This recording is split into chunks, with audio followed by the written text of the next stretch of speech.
Hey friends, welcome to the Swing My Heart podcast. Come join me, your host Nicole, for some hope-filled conversations about heartfelt entertainment that makes your heart swing.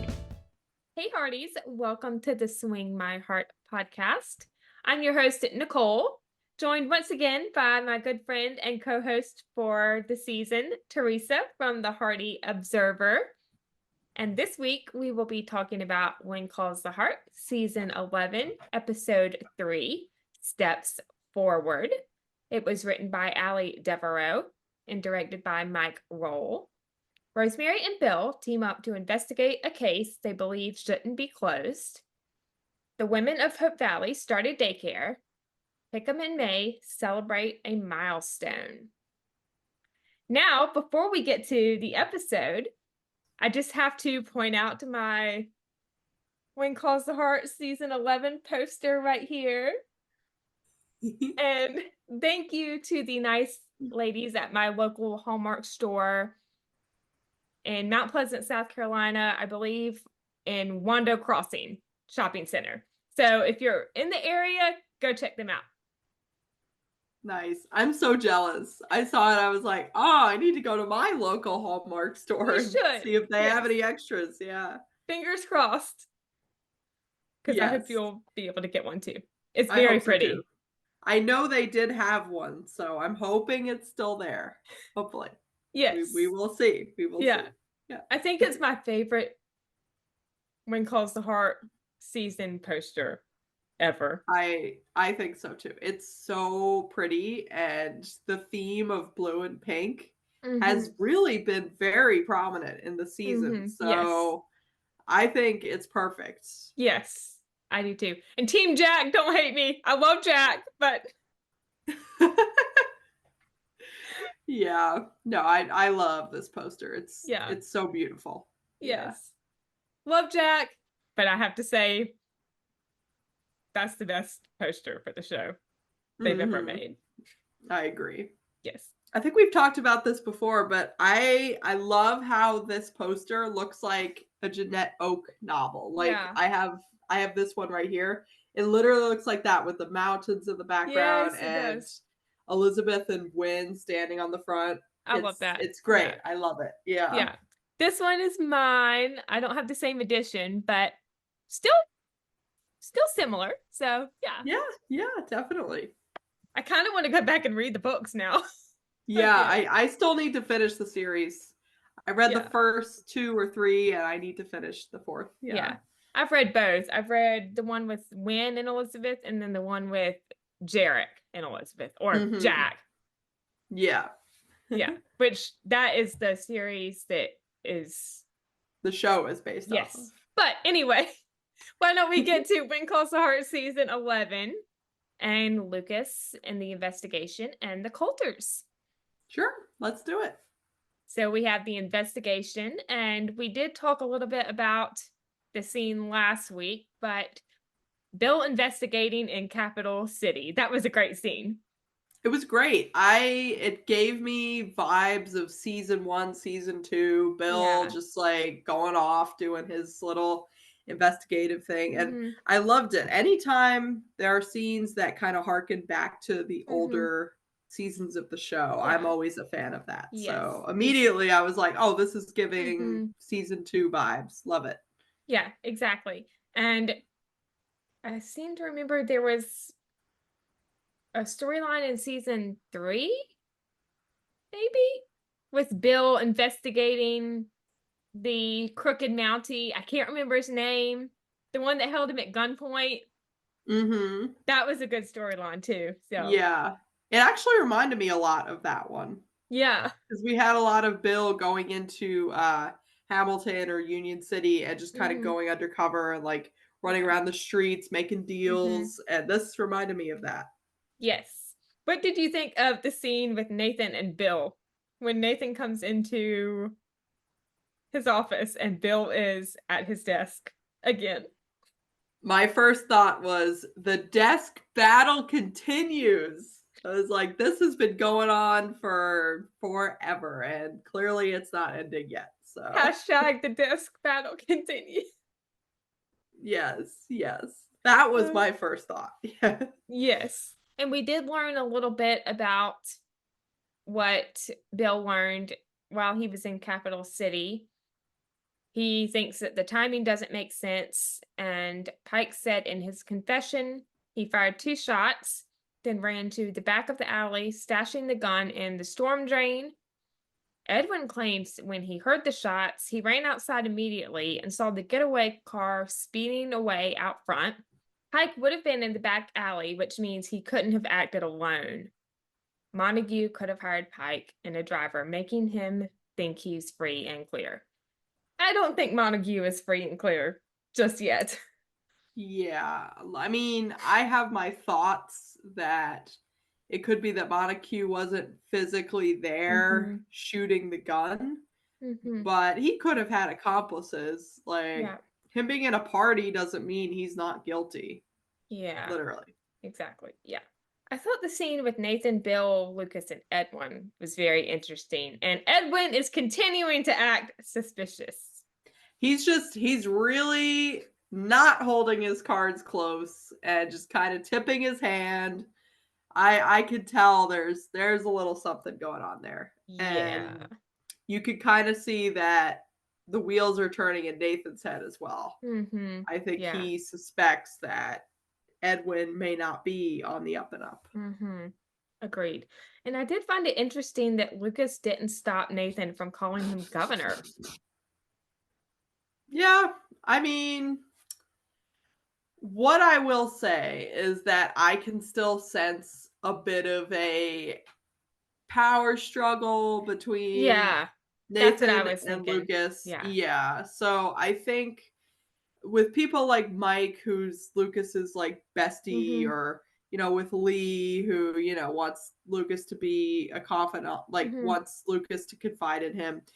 Nathan and Lucas, it's much more of a like so. I wasn't too surprised by that, especially since they were in kind of a professional capacity, and like that's true. Yeah, Nathan's giving him, kind of giving him consulting advice about, protection. But I wasn't too surprised about that, but that is a detail I didn't catch that I'm glad you pointed out. Yeah. I mean, I'm not expecting them to be best friends, but it was interesting. Yeah. I thought the scene with Lucas and Elizabeth was great. Now, there was part of the talk that wasn't necessarily about the investigation, but I think it was a good conversation that they needed to have. Right. I think I would have liked a little bit more, almost like, and when I say more, I mean more of some, I guess, remorse on Elizabeth's part. And by remorse, I don't mean she has to apologize for what she feels or how she feels or anything like that. I just mean that Lucas, his whole life is like, it took a very hard left turn ever since, she broke up with him in a lot of ways. And I think, even if she didn't mean to, she did in a way contribute to that. So I think that, I would have liked a little bit more of, remorse. Obviously she is worried about him. She still cares about him. Maybe a little bit of more of something from her, but I liked Lucas's response. Where he's like, everything is on the mend.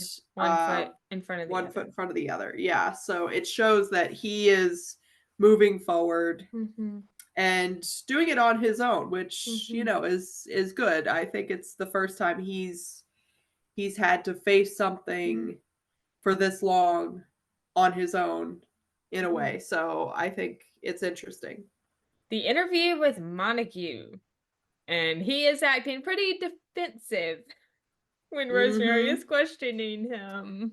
Yeah. I mean, to be fair, not everyone was a huge fan of Montague when he came to town. And they did kind of play a sting operation on him when he came to visit. So it's not too crazy to assume that he's going to be a little defensive. But I did think his response to, answering Rosemary's question about how he reacted to hearing that Lucas had been shot was definitely would not be fit for print. He's like, oh, would not be fit for print. It's like, okay, tell us how you really feel, Montague.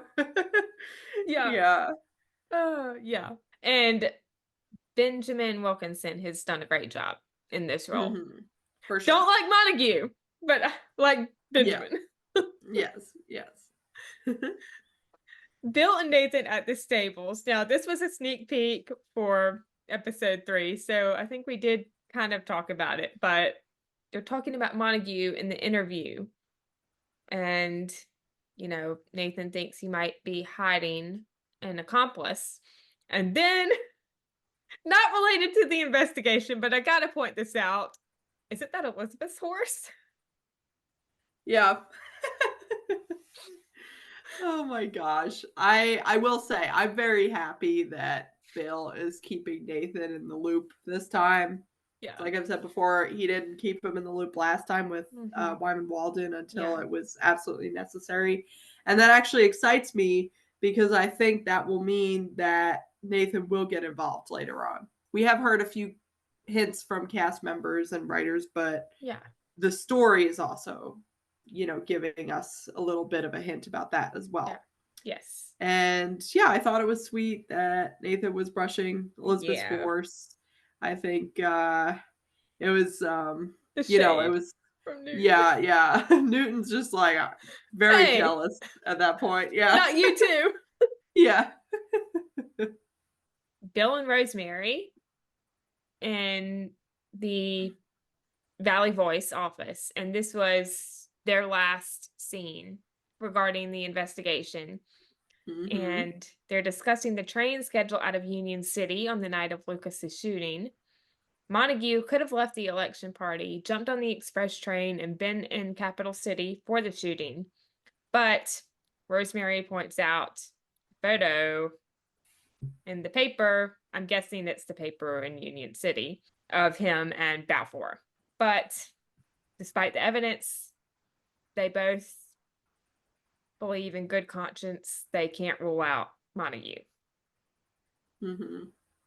I thought this was actually one of the best scenes in the episode because, you know, it shows them connecting finally. Yeah. You know, you've seen a lot of Rosemary chasing down Bill and Bill getting annoyed, and they're both coming up with, you know, different things on their own. This was when they finally connected, and he's like, oh, I can't count her out because she's actually given some good evidence. And as for her, it was kind of like her moment to prove to him that she is paying attention to all the details and she can go above and beyond. And he does need her in this. So I think that was a really good scene. I am a little confused about who is taking care of Goldie at this point. But yeah, I think that was a really good scene between the two of them. Maybe in that scene, since it was at night, maybe Lee was already at home taking care of Goldie. I don't know. Yeah. But I'm looking forward to seeing more scenes with Goldie. For sure. And Lee and Rosemary. And Bill and Rosemary. I mean, I'm excited for that duo. Yes. They're a great duo. Yes, they are. I love Jack and Pascal's dynamic this season. Yeah, they're a lot of fun. Yes. So. What did you think of all the talk of the resort in this episode? I still am not 100% on board. Just because we don't know really what the resort looks like for Hope Valley. We don't know what it's going to do. We don't know any of that. And I know there are some farmers in Hope Valley who are struggling with the idea, and I don't really blame them. I think they're right to struggle with it a little bit. Jed. And Jed. And the groundhogs. Jed is struggling. Jed and the groundhogs. I mean, let's just say Jed is always the first to start protesting any change in Hope Valley. So very true. Yeah, you know, you can't really go by Jed's word of mouth, but I will say that I'm sure there are other people in town who are struggling with it a little bit, and can't say I blame them because I don't know what that means for Hope Valley, and I'm sure a lot of other people don't either. Yeah. And the fact that really none of them knew that the land where the resort was going to be built is not owned by Hope Valley, it's owned by Benson Hills. Right, exactly. And I think that obviously, Edwin pulled the fast one a little bit with that one. Didn't share openly the terms of the deal. Yeah. I do think Lee is also not handling the resort as well as he could, because he was pretty quick to dismiss Rosemary's opinion that, oh, we need to share all the opinions and what everyone's saying. He was kind of like, nah, I don't know. I think Lee might have some character developments in the future. Yes, and we know that from a recent promo, thanks to Hallmark Movies Now, which we can kind of talk about at the end. But right, I agree. Yeah. And not to get too off topic, but I do have to mention Elizabeth was not happy at all with Lucas having his arm around her for the photo op. Absolutely not. Yeah, she wasn't happy with it. I don't think he was hugely comfortable with it. I think Rosemary should have intervened a little more, but she was caught up in the moment. So, Yeah. I also think we know now who Edwin's source is. Yeah, I mean, you had made that guess last week, so yes, you called it. That was call number 1, I think, as of right now. We should keep track of how many things we call, and then at the end, every week we kind of go through and. Actually, we will talk about it later, and I think you probably know what I'm going to say, but I made 2 right calls in this episode. You did. And as I saw the scene, I was like, okay, Nicole's on to something. Yeah, you'll know what we're talking about in a minute. When we get to it. And we saw a little rivalry with Rosemary and Randall again, and I'll mention it at the end, but the development of that rivalry and what Pascal said about that is very interesting in her after show interview. I have a feeling that Rosemary and Randall Rockwell at some point are going to start working together versus being rivals. Yes. And there's a quote that goes like this: even a common enemy can unite the oldest of foes. I've heard that. Yeah, and I think that's what's going to happen. I think there's going to be a big bad that they need to unite to work together, and then they're not going to be rivals anymore. Yes. So. There's one scene between Edwin and Lucas where Edwin informs Lucas that Montague is the first bidder on the resort. Yeah, I remember that. And Lucas, that puts Lucas in a very, very tight position, because if he gives Montague what he wants, he's basically giving Montague power in his government, and that's not what he wants. But at the same time, if he tells him no, Montague is going to go out and say to all of the other people ready to put a bid on the resort that I put in a bid with the governor. He turned it down. He's just going to turn everybody down. He just wants the most money. He just, is in it for himself. And he's going to go around and spread misinformation about Lucas because Lucas had to turn him down. And I think that is going to cause problems for the resort later on. Shame on you, Montague. Yeah. Also, shame on Edwin for actually entertaining the idea. Yeah, that's another thing. He's like, oh, we have a bid from Montague, and it's like, dude, come on. He's a murder suspect. Thing that made him suspicious. Yes, yeah. Like, why? Yeah. needless to say, I liked seeing Lucas. This was like really the first scene I've seen with Lucas where he was really, really like firm and passionate about something this season. Like so far it's been very much like he's in recovery, you know, he's just kind of getting his footing, but this was a scene where he was like, no. And that's the gritty, like mysterious, edgy Lucas that I like to see. So that's kind of why I wanted to point out that scene was I'm glad you did. we get a first glimpse of that. Yeah, because I didn't write it down, but it was a good scene. And For I sure. love how Lucas was just flat out saying, he's like, no. Absolutely no. Not. Yeah. Yeah. This man tried to steal our water not even 6 months ago. No. Exactly. But anyway, we get to the last scene of the episode and Lucas's announcement at the Queen of Hearts that he is staying in Hope Valley. And we'll talk more about this when we get to Nathan and Elizabeth, but it was pretty clear on their faces that they were not happy with this. Yeah. I will say I'm a little on the fence about this because I understand where they're coming from.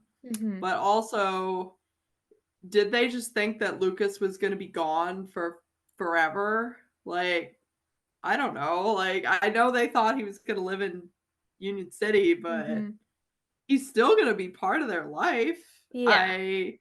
I don't know. I'm a little about that. But also, it's tough for them because obviously they don't want to start something right when Lucas is right there, and it's been 6 months and or 5 months as the case may be.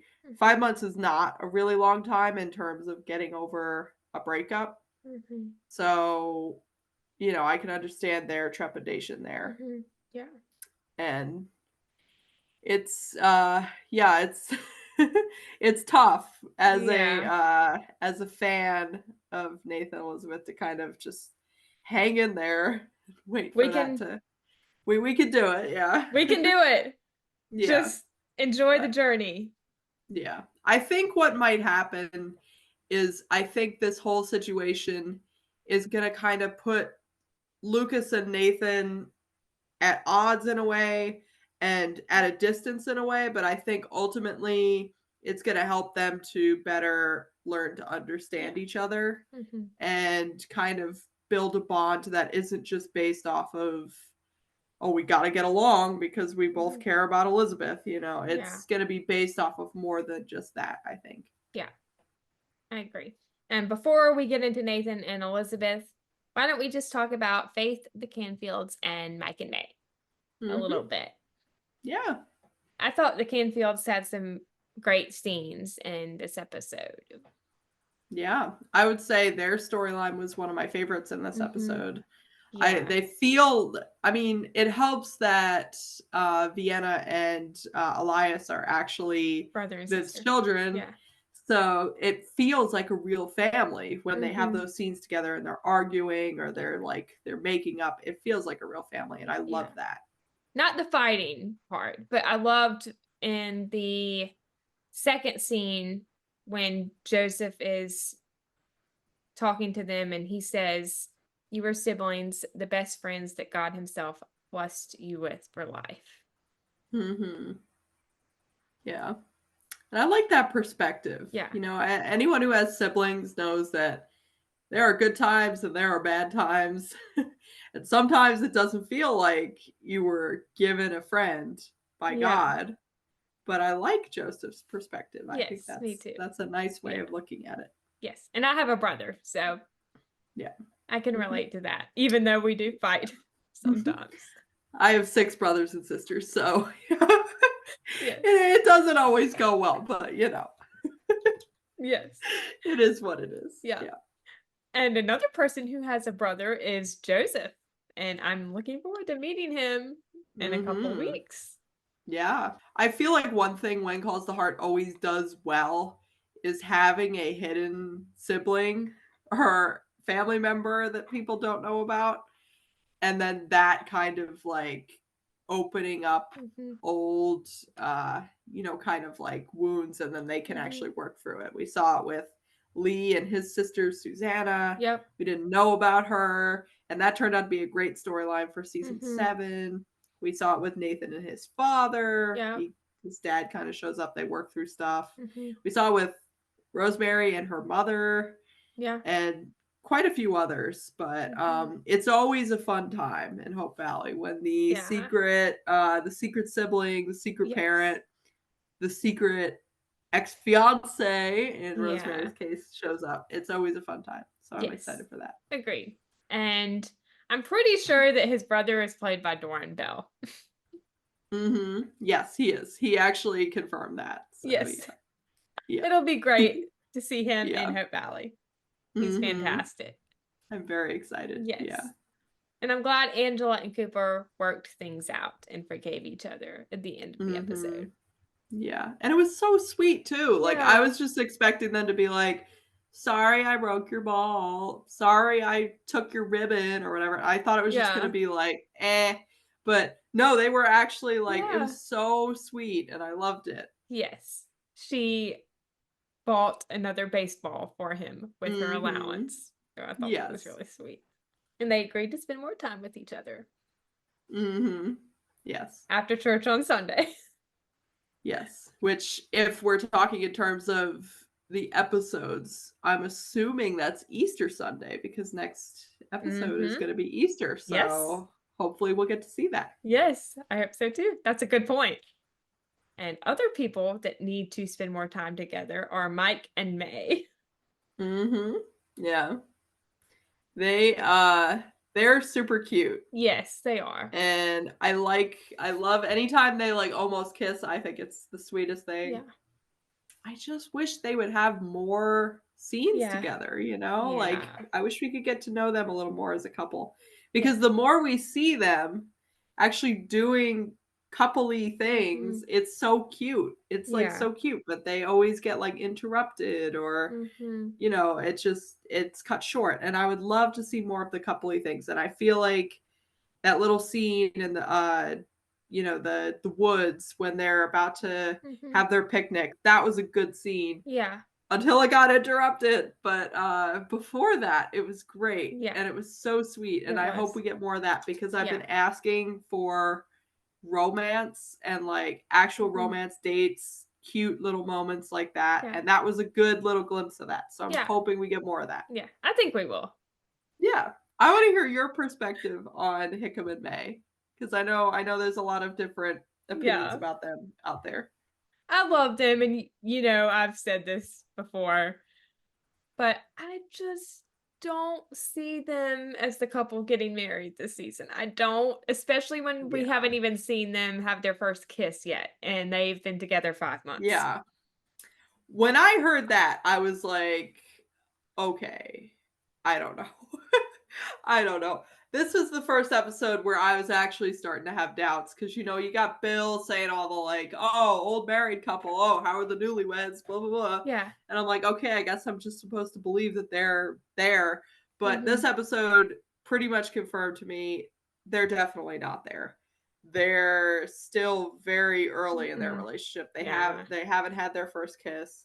Their 5-month anniversary is like, you know, they're celebrating that and that's super sweet, but it's also something you do when you're very early in the relationship. So I think that I don't see them getting married this season. It's getting more and more convincing it's Nathan and Elizabeth. I'm trying to keep my expectations low on this, but yeah. What I would say is I'm not fully in the belief that it's going to be Nathan and Elizabeth just yet. I could be convinced. Not quite there yet, but I am moving towards it's not Hickam and May. I don't know who it could be apart from those two couples because those are literally the only two couples who are dating and could possibly be married. But I don't know. We shall see. Yeah. I don't know.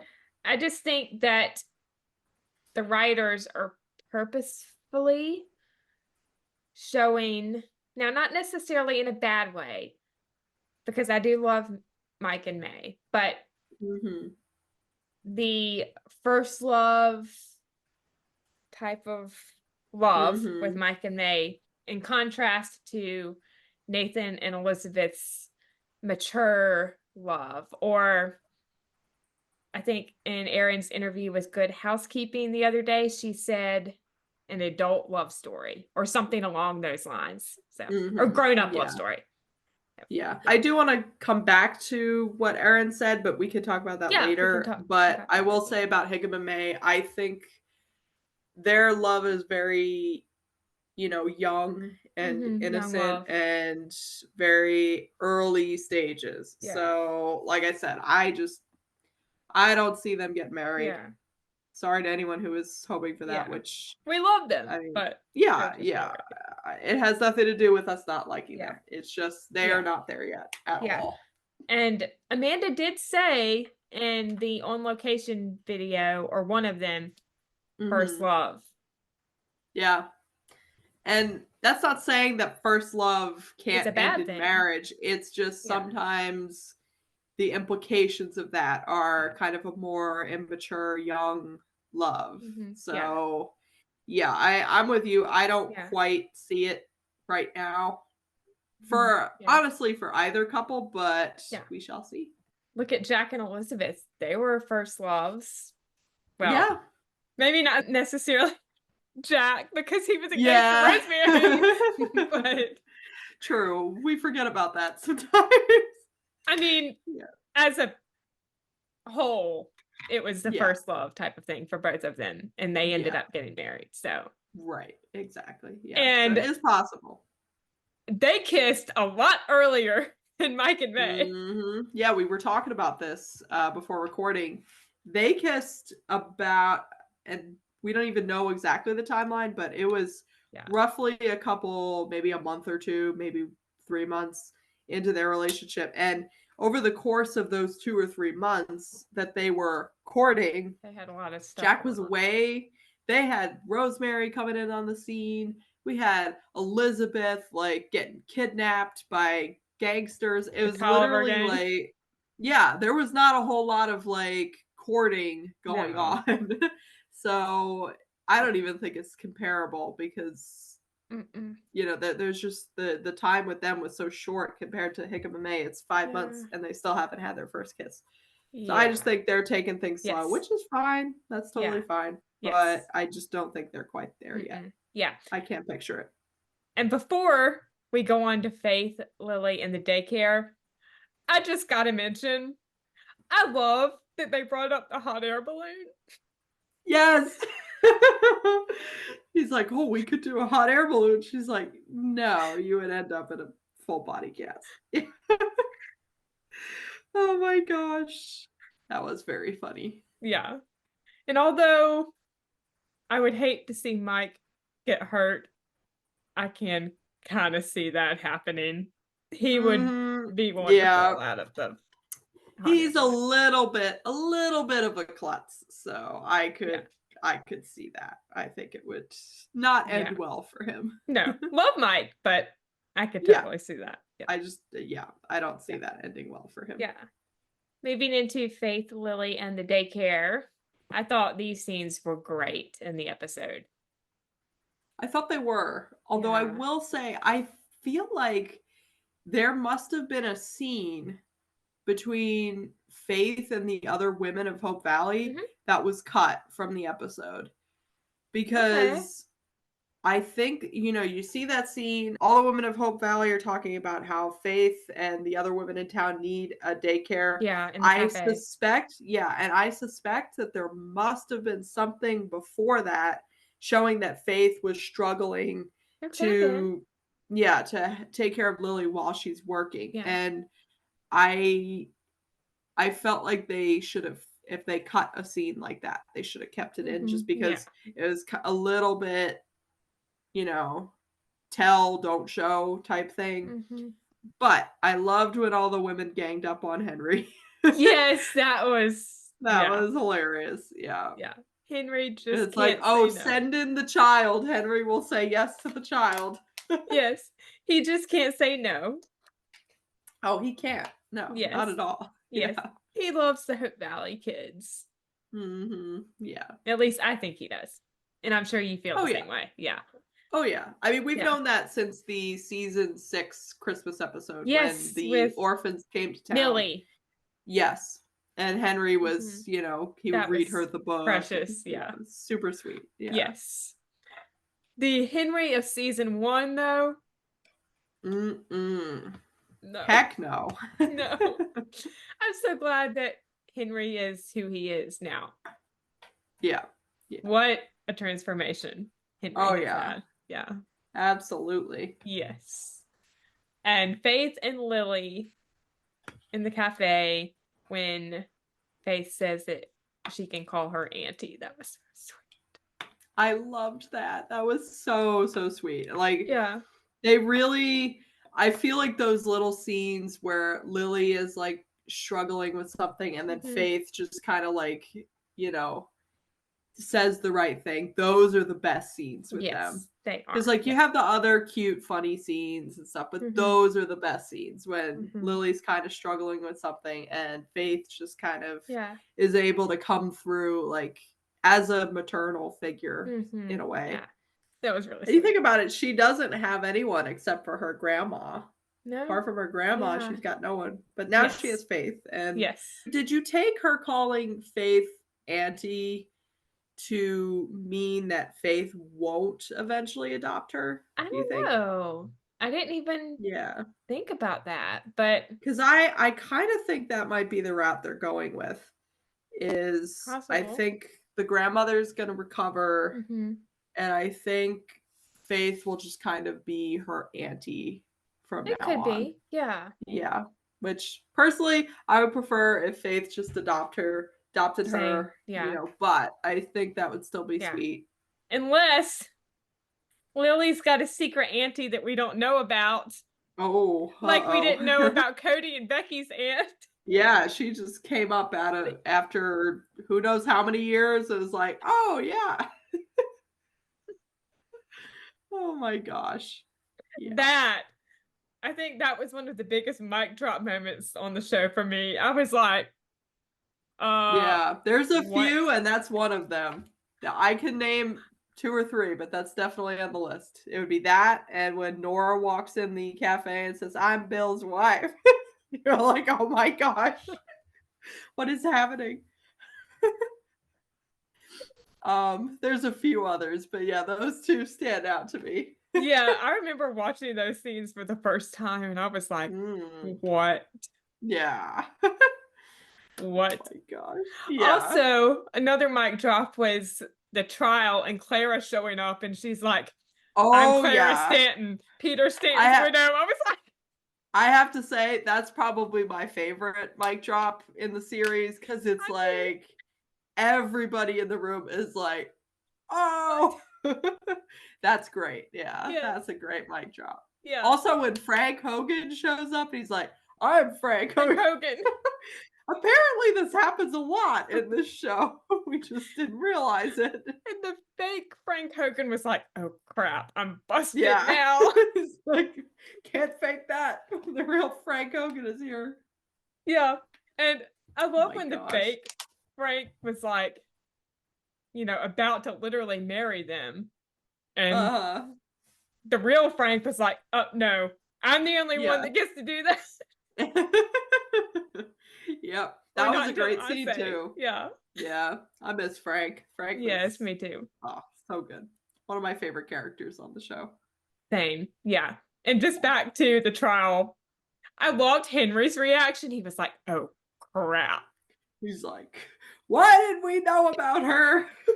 And his lawyer, I can't remember his name, but yeah, it's like, dude, her own mother-in-law didn't even know about her. Why would you know about her? Oh my gosh. Yeah. Good times. Maybe we'll get another mic drop this season. Who knows? Yeah. Fingers crossed. Yeah, we shall see. Actually, I think we will. Yeah. I think we will next episode with Jeanette. Oh. There you go. There's our mic drop. Yep. But anyway, we went down a little rabbit hole with mic drop moments in Hope Valley. Moving on to Nathan and Elizabeth. They had some good scenes in this episode. They did, yeah. I think right now, and I've seen a lot of this, and I kind of feel the same sentiment a little bit, is that, Nathan and Elizabeth, they've known each other for half a decade, maybe more. They've known each other longer than Elizabeth knew Jack. And, it's just, I think some people are a little bit frustrated that they're still feeling so awkward around each other, or they still keep having these moments of, Lucas is around. Oh no, we're, our relationship is called into question, which it makes sense for Nathan to feel that way because Elizabeth was engaged to Lucas prior to this.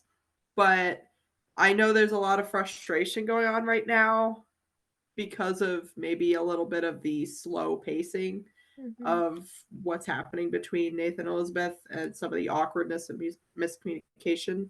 And I understand that. It is frustrating. And I know we were told it was going to be a slow burn, but it is a little frustrating. I'm not going to lie. I am a little bit frustrated, and I feel like a lot of what we've seen so far has a lot of like tropes and has a lot of, just like awkwardness and miscommunication played for laughs or played for a gut punch at the end of an episode. But I do hope that eventually we move more towards what we love about Nathan and Elizabeth, which is the deep conversations, the passion, the emotional intensity. I'm hoping we move more towards that in the season, because I'm so tired of awkwardness and miscommunication. I think everyone could feel that way. Yeah. I want to hear your thoughts about this. I feel the same. I mean, I do feel frustrated, but I also trust Lindsay, and I know that she's not going to let us down. So I do think that we will get that resolution soon. I'm calling it in episode 5 because I think we've talked about this. Everything after episode 5 has them doing stuff together, so it would make sense that everything is cleared up. Right. By 5. That is true. Yeah. And also, if everyone goes back to listen to our reviews for season 10, everyone will know that I was kind of in the same place during season 10, episode 3. I was kind of struggling with it a little bit. We had some slow things happening. With Faith. Lots of, oh my gosh. We were just like, what is happening? And yeah, it's kind of like that a little bit. I have faith that they're going to right the ship, because right now it feels like what was happening with Nathan and Faith, where it was a lot of like awkward kind of miscommunication scenes, and I wasn't a huge fan of that. I can kind of feel that a little bit more with Nathan and Elizabeth right now, and I'm not loving it. But like I said, last year I was at the same place as episode 3, and it only got better from there. So I have faith. I have faith it's gonna yeah, exactly. I have faith it's gonna get better. Yeah. I mean, we did not expect the end of season 10 at all. Oh no, literally not at all.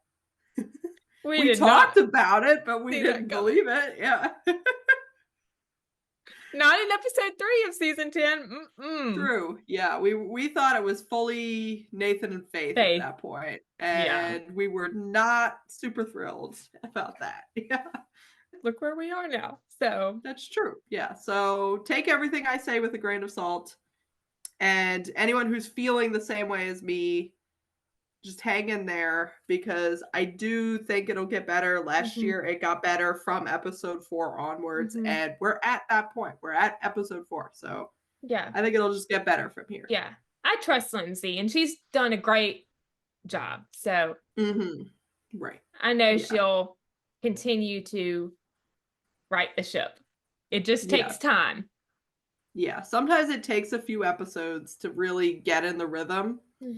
And I think in past seasons, we didn't notice it as much because a lot of times the first thing that the cast would film would be the Christmas movies. Mm-hmm. And a lot of times the Christmas movies are so low stakes that nobody's expecting the story to be, you know, full guns blazing. So I think in the past we may not have noticed it as much because of the Christmas movies, but in recent years it has been noticeable that the first couple episodes are a little bit slower and a little bit more on the lighthearted, goofy side.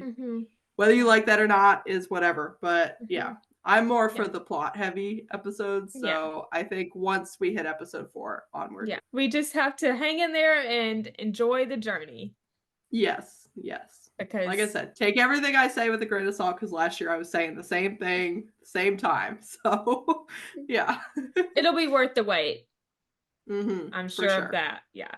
But anyway, Nathan and Elizabeth, the talk at the school. I think this was one of my favorite scenes in the episode.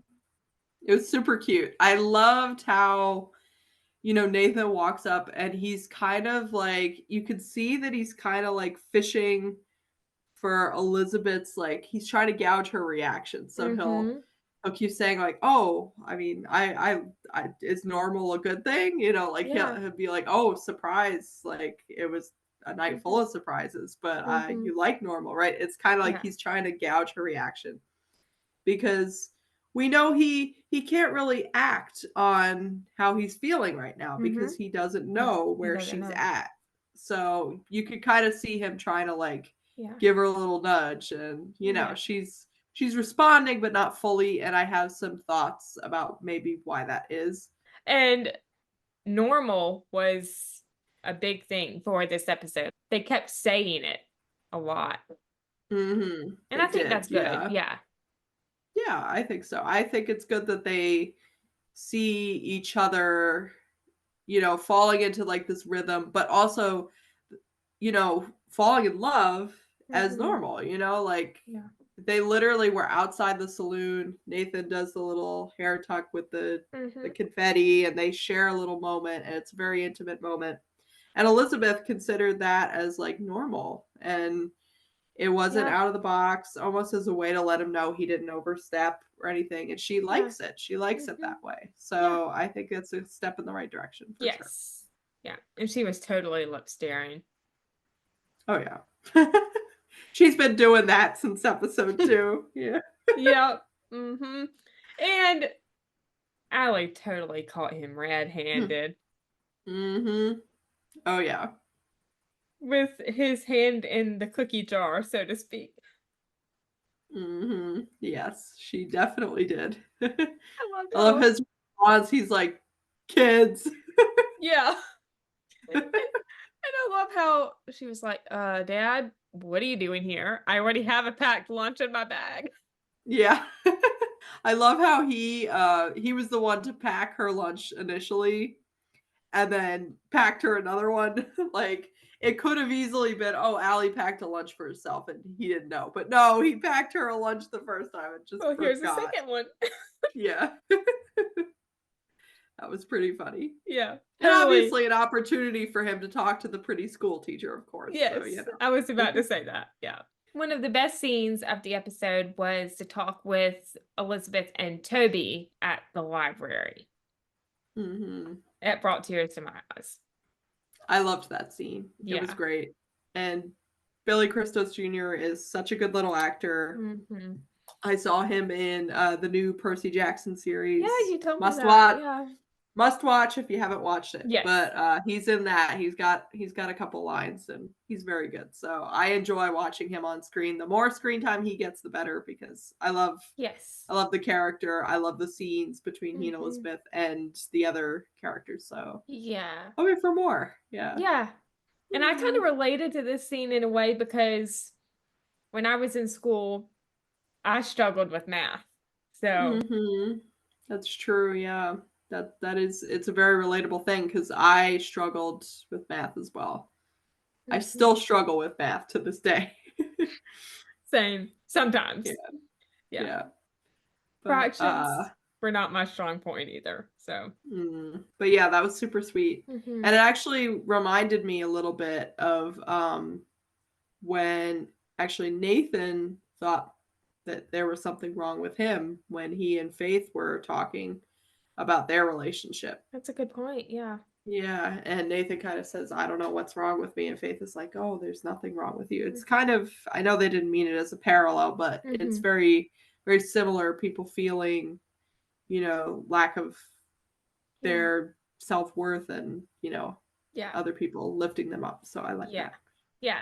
And Elizabeth's support and encouragement and agreeing to help him, that was really touching. And it really reminded me of the Elizabeth of the early seasons with her students. I agree. Glad we got to see that. I love that they're doing one-on-one scenes with Elizabeth and her students, because sometimes it could be the big classroom and you kind of don't get as much of that. Yeah. So I appreciated that. Yes. Yeah, it did remind me of the old seasons for sure. Also, the music playing in the background of that scene sounded really familiar, but I cannot put a finger on what other scenes it was in. I need to re-listen because I feel like I had an inkling watching that scene, but I'd need to re-listen because I don't actually know. I'm so sorry. It's okay. Hearties, if you know the particular scene or scenes that music was in, just let us know in the comments because we would love to know. We would, yeah. Yeah. I feel like it was in the Jack years. It could be, yeah. Like sometimes they pull stuff out of the vault and then we hear it and we're like, oh, I know that. Yeah. This was a sneak peek too, but Elizabeth and Rosemary and the talk about Lucas and his arrival. Well, all I can say is that Elizabeth is a little bit in Delulu land right now because she says to Rosemary, she's like, why can't we just go back to being friends the way we used to be? And it's like, girl, you were never friends with him. You two were always had eyes for each other. And that's why it feels so different for her with Lucas, because they've never been just friends before. There's always been some kind of, romantic aspect to their relationship. So yeah, it's new ground for her. That's why it's frustrating, because she's never experienced it before. Yeah. I do like how Rosemary put her in her place. Me too. Like, told her like it is, so to speak. Yeah. Rosemary not holding back is always a good thing. Yeah. And Cookie? Yeah. I had to bring that up. Yes. I always love those scenes when one of them offers the other a cookie or a muffin. I need a bestie who can just give me a cookie every time I'm having a hard time in my love life. Same. I think it's time we talk about it. Not necessarily the elephant in the room, but the elephant in the room. For a lot of people, it was the elephant in the room, for sure. The historical moment on When Calls the Heart. I mean, I will say, it's not the first time that it's happened, but definitely the first time in that context that it's happened. It was a good scene, I'm not gonna lie. Yeah, it was done very tastefully. Yeah, I was worried they were gonna like play it up and be like this whole like weird thing, and then they didn't. It was very true to the time period, true to the characters. They both kind of like freaked out, and that makes sense for them. So I was happy about that. I was worried it was gonna be a whole like weird thing, and I was glad that they kept it, low key a little bit. Yeah. They totally did not look away, especially Elizabeth. Yeah, definitely not. Although he did put that shirt back on pretty fast, pretty quickly. Yes. Yeah. But Elizabeth just kept staring. Yeah, her reaction when she's like trying to leave, she's like, I'm gonna leave now. It's like, I don't think I've ever seen her that flustered, like, ever. Not even with Jack. Yeah, no, this was like next level. And her smile when she left the Mountie office was everything. I will say, I think anyone in that situation, you kind of just like, you kind of smirk to yourself because you're like, well, first of all, that was awkward, but then, and that was awkward, you know, it's just like, yeah, you leave and you're just kind of like, ah. I think she definitely liked what she saw, I'm not gonna lie. I mean, yeah. Yeah. Oh my gosh. But this is the second scene that I called. You did. You did. You said it was going to be in the Mountie office, and you were right. I said it was going to be behind the row houses, but you were so right. Yeah. Yay, call number 2. Yes. The scene behind Elizabeth's row house with Nathan and Elizabeth and Scout, that was a good moment too. Yeah, it was beautiful cinematography. Yeah. I liked how Nathan looks very like regimental in that scene, like he's standing Training at Scout. attention. Yeah, and it's very like you can see the Mountie, even though he doesn't have the Mountie uniform. He's standing like a Mountie. He's talking to the dog like a Mountie, and you can see Scout is responding to some of these things that would likely he would be taught in Mountie dog training school or whatever they're calling it. But yeah, I appreciated that they showed that without him needing to be in uniform. It was very cool. I love how Scout runs to Elizabeth. Mm-hmm. That was really Yeah, sweet. that was sweet. Scout Yes. really likes her. So Yes. yeah. I think he has not given her as hard of a time that Rip did. For sure. Yeah. He's given Nathan a hard time. It's almost like the roles are reversed this time. Yeah. Yeah. And I love when Elizabeth walks out and she is watching Nathan training Scout and she just gets the biggest smile on her face. It's really cute. Yeah.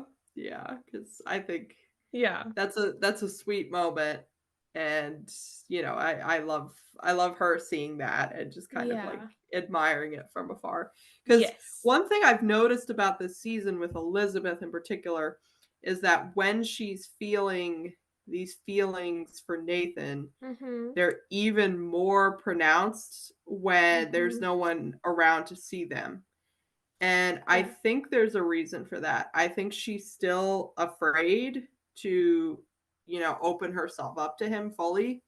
But in those moments where she's on her own and she's alone or she's not, you know, seen by anybody else, she's very like very open about how she feels. Like you can see it. And I think it's because she's afraid to open up to him at this time. But you could definitely see it when she thinks she's not being watched, which I think is a nice detail. One thing I really liked about this scene was that they don't actually like agree in this scene. But it's not a whole dramatic big blow up, you know, like they don't agree, but that's okay. You know. And also I think it's potentially a little bit more than that. Like there's another element there, but I'll talk about that later when we talk about the last scene with Nathan and Elizabeth. Go there now, actually. Yeah. Okay. Yeah. So last scene, they walk into the saloon. They're talking about this like double speak about normal again. And you can see he's kind of like, you know, trying to gouge her reaction a little bit about how she feels about it. And she's still like, she does smile, but she's not really giving him anything just yet. And you can see what's interesting this time versus last episode is that this time when Lucas makes that announcement, they kind of look at each other. He fakes a smile, she fakes a smile, and then the camera focuses on him specifically. Not both of them, which first time it was both of them. This time it's just him. And I think what I really like, despite all the miscommunication talk and how it's a little bit annoying, I do like how they are actually setting this up, meaning there are multiple instances that are building up to something later, building up to that big misunderstanding, big explosion that we know is coming. The big explosion and declaration of love, as Aaron says. Yes. exactly. And passionate too. And real quick, I'd like to kind of review all of those little moments that have happened and that I think are building up to something. So, first episode, you kind of have Nathan comes back into town. He sees Elizabeth is a little unsure. They kind of, move past that. Second episode, the ending where Lucas walks in during his birthday party and it's kind of a gut punch, but Nathan's like, okay, we're going to move past this. And then the next thing is Elizabeth telling Nathan, oh yeah, I'm worried about Lucas. And you could see Nathan's face kind of like, okay, like, are you still having feelings for him type thing? You can see the wheels are turning. And then after that, you have Nathan seeing the picture I was going to bring Lucas that up. and Elizabeth on the front page of the newspaper. And surprisingly, he actually doesn't bring that up with Elizabeth. But you can see that you could see that it bothers him because he hides it from her and he doesn't really want to talk about it. And then we end the episode with Nathan being zoomed in on as he hears that Lucas is going to be in Hope Valley for a longer time. And what I will say is this. It's not so much that he doesn't think that he and Elizabeth can make a relationship work with Lucas in town.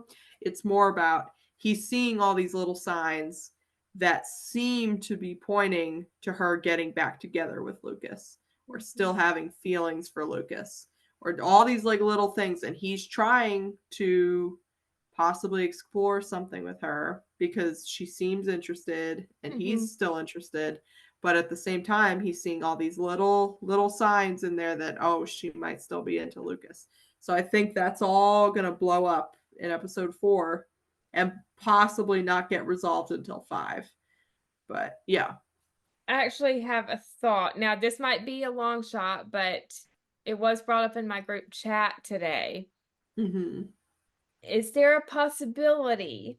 Now, again, this is a long shot, but is there a possibility that they could get together in episode 4 and then, the beginning of episode 5, that clip that we see in that Hallmark Movies Now promo with Elizabeth and Lucas and Nathan seeing that, cause even more of the misunderstanding and then things blow up at the end of episode 5 or partway through episode 5. What I'm going to say to that is when everything is cleared up. Yeah, I don't think so, just because we know that Nathan and Elizabeth are going to have a moment in the next episode where they talk about fear and moving past fear with each other. Yeah, and we can talk about that. There's a little scene in there where Elizabeth is by Lucas after he made a speech or something, and we see Nathan kind of standing there, and we see Bill put his hand on Nathan's shoulder as if there was another gut punch. So I have a feeling that we're going to get more gut punches next week. And then the ultimate gut punch in episode 5, when Nathan sees the two of them in the street, Elizabeth is like patting Lucas's arm. And that combined with everything else he's seen before that, of course, is going to make him upset and frustrated. And I know a lot of people out there who are like, oh, she just touched his arm. He's overreacting. No. This is a lot of things have led up to that. And if you're paying attention, you'll see there are a lot of little moments where he could have gotten upset and reacted, but he's choosing to just like, no, we're gonna hope for the best, give her the benefit of the doubt. And then finally that I think is gonna put him over the edge. I think them clearing up the misunderstanding is going to be either halfway through episode 5 or towards the end. I agree. Yeah, I think so too. I think episode 5 might start with him seeing that, or even halfway through seeing that, and him just like shutting down and shutting Elizabeth out, and then her realizing what's happening and them actually having to talk it out now. I feel like it's going to be at the beginning. That just feels like a beginning type of scene. Yeah. Because there was also a clip in that Hallmark Movies Now promo of Elizabeth in that same outfit at the school. Yeah. I definitely think it's going to be a beginning scene for sure. Yeah. And that will be kind of the plot of the episode for them. Yeah.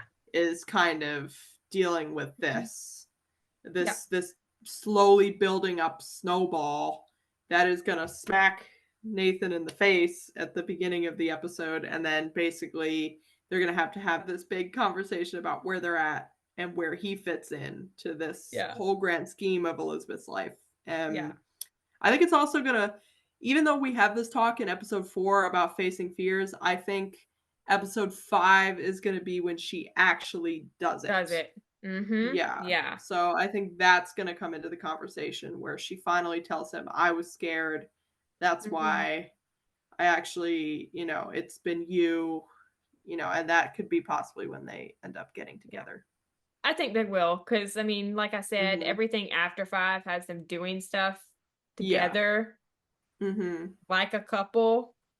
Yeah.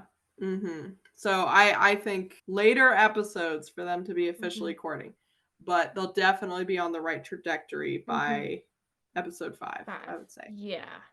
Everything's just going to come to a head and then. Yeah. Yeah. Which. The passion.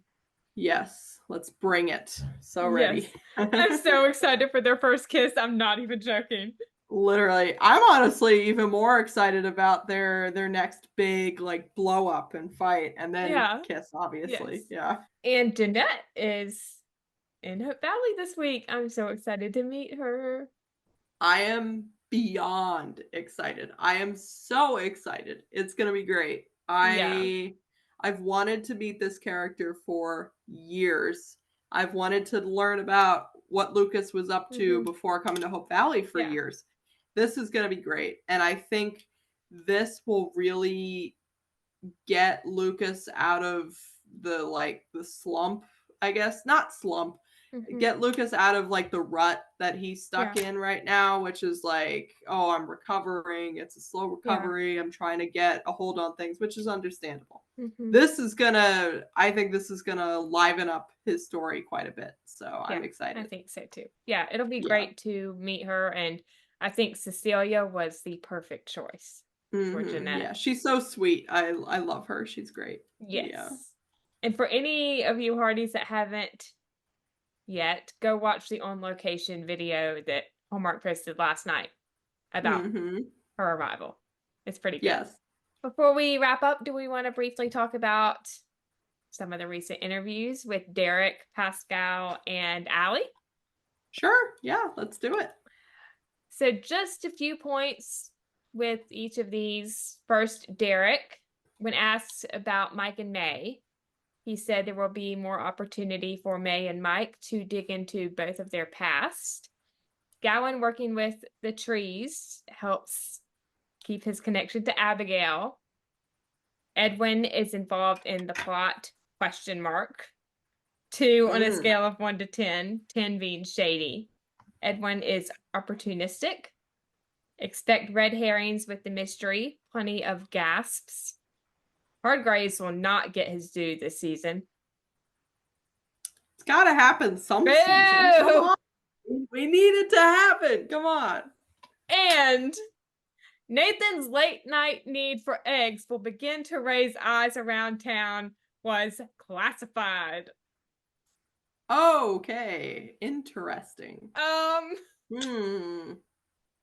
I heard Kevin had a comment about that on Twitter, or maybe Eric did. I don't remember what they said, but I do know that something and he replied. Yeah. Okay. Yeah. I don't remember exactly what it was, but I do know that they mentioned it would come up again maybe later in the season. So that mystery we shall see. Will be revealed in episode 12, I think is what Kevin said. Yeah, we shall see. What does that mean, Kevin? I don't know. And I just have to shout out our friend Stephanie at Stephanie Heart in Motion on Instagram. This was from her blog and her season 11 whiteboard. So if you're not following her, Hearties, definitely do so and go check out her blog because it's great. Absolutely. Yeah, definitely should. Yeah, and the link is in her bio, I believe. So you can find it there. And I think one of my favorite points from Derek's interview was the scene with Nathan and Jack that he mentioned. Yeah, I agree. I think that's going to be fun. Yes. I'm also excited about the mystery aspect. I think that's going to be great too. Yeah. Lots of great stuff to look forward to, guys. Yeah, and speaking of the mystery, Pascal had some interesting things to say. She said when asked about, what's next in the investigation, they're not willing to rule out Montague, but they're also not willing to zero in on him either as the one and only suspect. They're going to pursue other avenues as well. As the season goes on, I think what people will find is they might zero in on, oh, we think it's this person, like we think it's Montague, who's the mastermind. But I will say, as the season progresses, you'll become less confident in that call. They don't just give you the answer of who it is, and then that's the only path that's being explored. New suspects emerge, and it kind of goes, okay, maybe we need to look at this from a different angle. Nobody is safe. Everybody is being looked at for sure. Will Rosemary get herself into any trouble with this investigation? Bill keeps her on the straight and narrow. It does end up culminating in a mess for Rosemary. She's not in a good situation by the end of the season. I think it really catches her off guard and the circumstances that she ends up in. I think we're in for a good finale. Very excited. Yeah, yes. Very excited. And then she's also asked about Lucas and if he'll remember anything about that night. She says, no one is the catalyst for it. It ultimately comes to him on his own through other circumstances. Maybe Jeanette is one. Maybe. It could be. Yeah, that's very interesting. Yeah. And just briefly moving into Allie's interview, she says there's more to come with Toby and his math dilemma. There's a new character coming, which is a fun challenge for Lucas, and that is the mayor of Benson Hills. Expect to be surprised by Jeanette.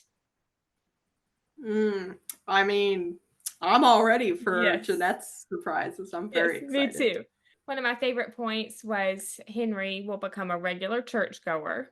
And then for the Heartie ship, Rosemary finds herself in peril, classified. Lucas knows more than he's letting on, hit and miss. And I sent this to you in our chat earlier before we recorded, but Mike and Meg going to the chapel, classified. That right there tells me it's not them. Yeah, I mean, obviously they're not just gonna hand it to us on a silver platter, say, oh yeah, they're the ones getting married. But I think that it's very much in doubt right now. The way Allie was answering this question, her body language and the length of time it took her to answer that. Yeah. No, it did. It took her a full minute. And when they asked the question, they were very confident. Yeah. I think she was a little taken aback by the confidence. Yeah. So, yeah. But anyway, I think this was a pretty good episode all around. Yeah. It's funny because I didn't love it the first time I watched it. In fact, it was my least favorite of the three. But when I watched it a second time, I actually really liked it. In fact, I think it had a lot more going on than the first two, and I really did enjoy it. So yeah, I think a solid 8.5 out of 10 for me. Yeah. I think I gave it 9 on my ratings. Yeah. I gave it a 7, but that's because I was pretty low on it the first night. Yeah. Yeah. But all around, pretty good episode, like I said, and can't wait for next week. I'm very excited for next week. Or this week, but can't wait to talk about it next week. Very excited. Yeah. Yes. But anyway, Hearties, I think that wraps up our review of When Calls the Heart, Season 11, Episode 3. If you enjoyed this episode, you can like this video and share your thoughts on it in the comments and any predictions you may have for the rest of the season. If you want to stay up to date on all of our reviews for the rest of the season and any movie reviews I might have or interviews, you can subscribe to this channel and make sure to turn on the bell so you are alerted when new episodes come. Thank you so much for listening. We hope you have a great day or night wherever you are in the world, and we will see you next time. We love y'all. Bye. Bye.